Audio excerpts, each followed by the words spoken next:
하재성 교수의 쉬운 상담을 통해서 이런 통합주의 관점의 오류와 위험성을 살펴보고 있습니다. 44페이지에 보면 때로 그리스도인들의 언어 가운데 사회적으로 반감을 일으키는 표현들이 있다. 그러면서 예를 들면 저 사람이 병든 건 벌받아서 그래. 또 지진이란 것도 다 믿음이 없기 때문이야. 이런 예를 이렇게 말했습니다. 물론 이렇게 말하는 좀 상당히 어느 누가 들어도 좀 이렇게 거북스러운 그런 여기 교수님 말대로 하면 저항을 불러일으키란 그런 요소도 있죠. 그렇지만 우리가 이런 말만 이렇게 가지고 와서 지금 여기 쉬운 상담에서 말하는 이런 코옷의 자기 심리학을 통해서 경청과 공감을 이렇게 정당화하는 자료로 사용하고 있다라는 거예요. 그게 이제 이 미국의 철학 교수 수전 브라이슨의 자신이 겪은 일을 통해서 오히려 그리스도인들의 위로에 좌절을 겪었다 이렇게 말하면서 친구들이 말한 내용을 적었어요. 친구들이 뭐라 했냐면 그럼에도 불구하고 하나님은 자비로우셔. 그래도 너의 목숨은 건졌잖아. 그런 험한 일을 당한 것도 다 하나님의 섭리일 거야. 이렇게 말했어요. 그래서 이런 것들이 사람에게 이렇게 위로를 주는 게 아니고 또 나쁜 위로자다. 이렇게 하재성 교수는 말했어요. 이 수전 브라이슨이 참 유명한 사람인데 이 책에 보면 우리가 인터넷을 통해서 조금만 자료를 봐도 알 수 있는데 이 수전 브라이슨이 뭐라 했냐면은 127페이지에 보면 결국 하는 말이 뭐냐면 트라우마 생존자들의 자아는 무엇보다 트라우마 후 스트레스 장애에서 나타나는 자율성 훼손 증상들로 인해서 변질된다. 그래서 이 트라우마를 이렇게 말하는 이 중요한 내용은 이렇게 자율적인 행위자, 자율적인 자 이런 내용들에 대해서 계속 말하고 있죠. 그래서 131페이지도 자율성이란 자기 자신 또는 자신이 갖고 있는 것, 주위에 벽을 쌓아 만드는 것이 아니라 오히려 다른 사람들과 근본적인 관계를 맺음으로써 자율성은 생겨난다. 그러니까 이 수전 브라이슨은 이 자아의 자율성으로 계속 해결하고 문제를 변화시켜 가려고 하는 건데 여기 친구들은 와서 그리스도인 친구들은 하나님의 자비로우시다. 하나님께서 자비로우시다. 네가 목숨은 건졌다. 그래도 그런 일들도 하나님의 섭리가 있을 거야. 이렇게 말하니까 완전히 다른 관점을 가지고 있는 거죠. 만일 하재성 교수님이 이런 수전 브라이슨 이야기를 한다면은 수전 브라이슨이 자기의 책에서 말하고 있는 그 책 제목이 여기 나온 대로 이야기해 그리고 다시 살아나 라는 이 수전 브라이슨의 이런 책의 내용의 관점, 수전 브라이슨이 가지고 있는 관점을 이렇게 말을 했어야 되는 거죠. 수전 브라이슨은 아주 인간의 자아의 자율성을 말하고 있고 다른 사람과의 관계를 통해서 그런데 또 하재성 교수님은 코옷의 자기 심리학의 관점을 또 가져와서 또 여기에 경청과 공감을 말하고 그러면서도 기독교인 친구들, 그리스도인 친구들로부터 오히려 이렇게 아픔을 위로받은 것이 아니라 좌절을 경험했다.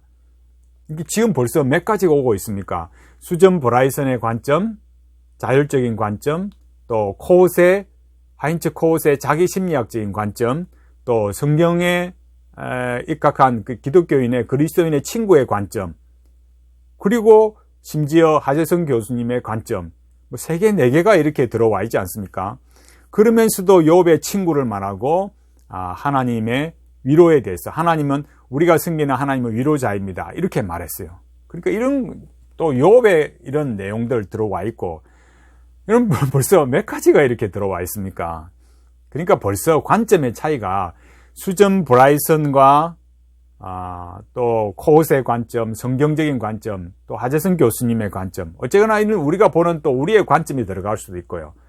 근본적으로 관점이 다르다는 겁니다. 근본적으로 인간의 자율적인 관점을 가지고 있는 수전 브라이슨이 그리스도인 친구들, 예수 믿는 친구들이 가서 위로한다고 그게 위로가 되겠습니까? 이 접근 자체가 잘못되어 있다는 겁니다. 여기 보면은 놀라운 것은 45페이지 보면 이런 내용이 있어요. 예수님과 보혜사 성령님은 위로자이십니다.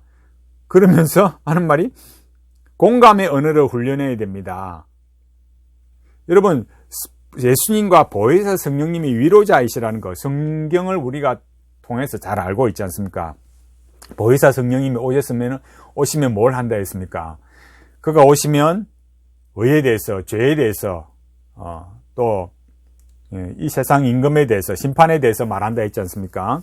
그래 여기 보혜사 성령님이 하시는 본질적인 사역에 대해서는 이렇게 말하는 내용은 없고 그냥 곧바로 공감의 언어로 이렇게 직결시키는 것은 성경의 내용의 어떤 실제적인 가르침, 말씀의 본질에 관해서는 말하지 않고 성령님이 위로자이시고 공감의 언어를 말한다. 이런 방식의 접근들은 적절치 않은 것이죠. 오히려 예수님과 보혜사 성령님이 위로자시라는 것은 근본적으로 뭘 말합니까? 우리를 죄에서 구원해 주시기 때문에 진정한 위로자이시죠. 우리가 상담을 한다라는 것은 물론 그렇다고 해서 상담하러 온 사람보다 보자마자 당신 죄인이야 이렇게 몰아붙여서 아주 특별한 경우가 아닌 경우에는 우리도 대개 다 그 사람 이야기를 듣고 같이 아파하고 또 어떤 이유는 눈물도 흘리고 같이 그렇게 하는 거죠. 그러나 지금 이렇게 코옷의 심리학을 가져와서 이렇게 또 수전 브라이슨을 이야기하고 벌써 입장 차이가 완전히 다른데 그게 마치 그리스도인 친구들이 잘못 위로해 준 것처럼 그래서 마치 기독교가 또 아니면은 예수 믿는 사람들이 뭘 잘못하고 있는 것처럼 이렇게 말해서는 안 된다라는 겁니다. 그리고 여기 결론적으로 말한 예수님과 보혜사 성령님의 그런 위로자, 그 성령님의 위로하심이라는 것은 근본적으로 우리를 죄에서 구원하시고 우리를 거룩하게 만들어 가시기 때문에 위로자가 되신다. 이런 내용들이 반드시 추가되어야 할 내용이라는 겁니다. 그래서 우리가 이런 하재승 교수의 쉬운 상담을 통해서 통합주의 관점이 놓치고 있는 것들, 또 여러 관점이 있는 것을 분명히 있는데도 그 곳의 자기 심리학 관점으로 일관되게 가는 것은 마치 성경이 가지고 있는 그런 너무나 중요한 이 진리의 말씀을 왜곡하고 이렇게 잘못 전달할 수 있다. 이런 것들을 알 수 있습니다. 그래서 우리가 이런 데에 있어서 좀 진지하게 또 주의 깊게 나가야 되고 성경만으로 충분히 이렇게 상담에 갈 수 있는 그런 모습들을 갖춰야 되겠습니다.